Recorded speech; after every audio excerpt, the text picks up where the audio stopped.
بسم اللہ الرحمن الرحیم۔ صرف 5 منٹ کا مدرسہ قرآن و حدیث کی روشنی میں 261واں دن 21 رمضان المبارک۔ نمبر 1 اسلامی تاریخ۔ مدینہ میں حضور صلی اللہ علیہ وسلم کا استقبال۔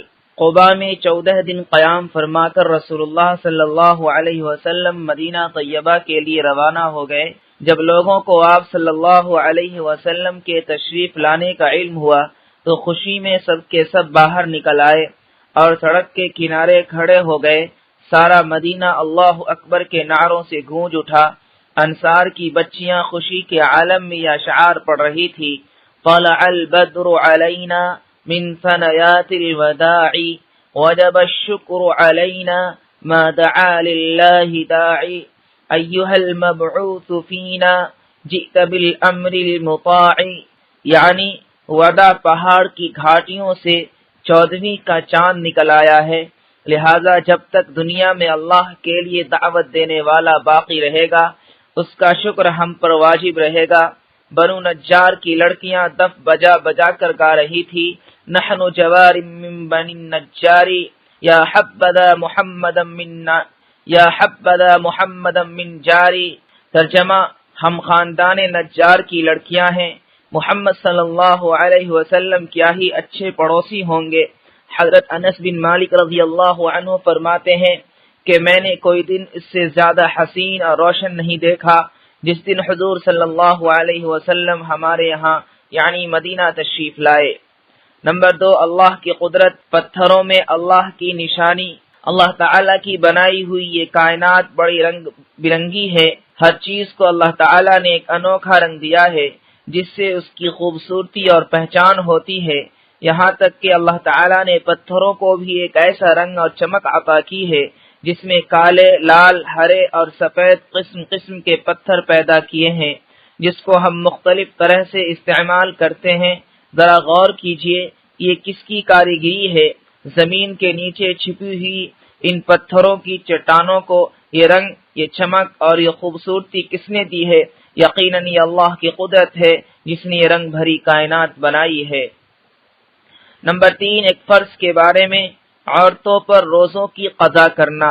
حضرت عائشہ رضی اللہ عنہا فرماتی ہیں کہ رسول اللہ صلی اللہ علیہ وسلم کے زمانے میں جب ہم لوگوں کو ماہواری آتی اور اس کی وجہ سے نماز روزہ کچھ نہیں کر سکتے تو ہمیں ان دنوں کے قضا روزوں کو رکھنے کا حکم دیا جاتا تھا اور قضا نمازیں پڑھنے کا حکم نہیں دیا جاتا تھا۔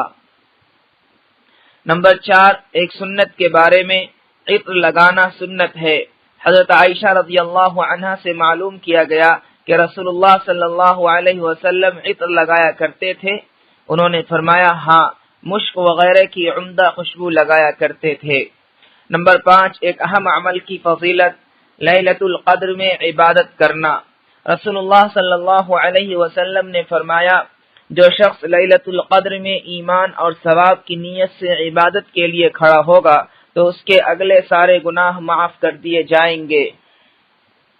نمبر 6 ایک گناہ کے بارے میں، آخرت کے عمل سے دنیا طلب کرنا۔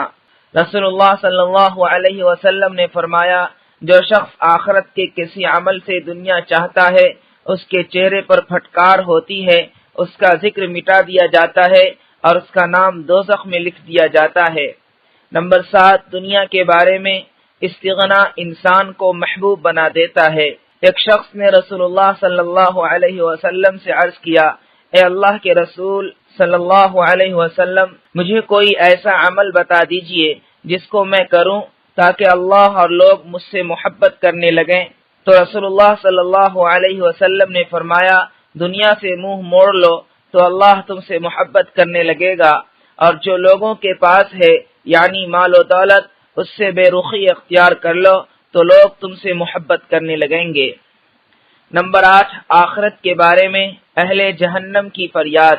قرآن میں اللہ تعالیٰ فرماتا ہے دوزخی فریاد کرتے ہوئے کہیں گے اے ہمارے پروردگار، ہمیں اس جہنم سے نکال کر دنیا میں بھیج دیجئے، پھر اگر دوبارہ ہم ایسا گناہ کریں تو ہم ہی قصوروار اور سزا کے مستحق ہوں گے۔ اللہ تعالیٰ فرمائے گا تم اسی جہنم میں پھٹکارے ہوئے پڑے رہو اور مجھ سے بات مت کرو۔ نمبر 9، طب نبوی سے علاج، سرکہ کے فوائد۔ رسول اللہ صلی اللہ علیہ وسلم نے فرمایا، سرکہ کیا ہی بہترین سالن ہے۔ فائدہ، سرکہ کے بارے میں محدثین حضرات کہتے ہیں کہ یہ تلی کے بڑھنے کو روکتا ہے، جسم میں ورم نہیں ہونے دیتا، کھانے کو ہضم کرتا ہے، خون کو صاف کرتا ہے، پھوڑے پھنسیوں کو دور کرتا ہے۔ نمبر 10، قرآن کی نصیحت۔ قرآن میں اللہ تعالیٰ فرماتا ہے، تم فقر و فاقہ کی وجہ سے اپنی اولاد کو قتل نہ کرو، ہم ان کو بھی روزی دیتے ہیں اور تم کو بھی۔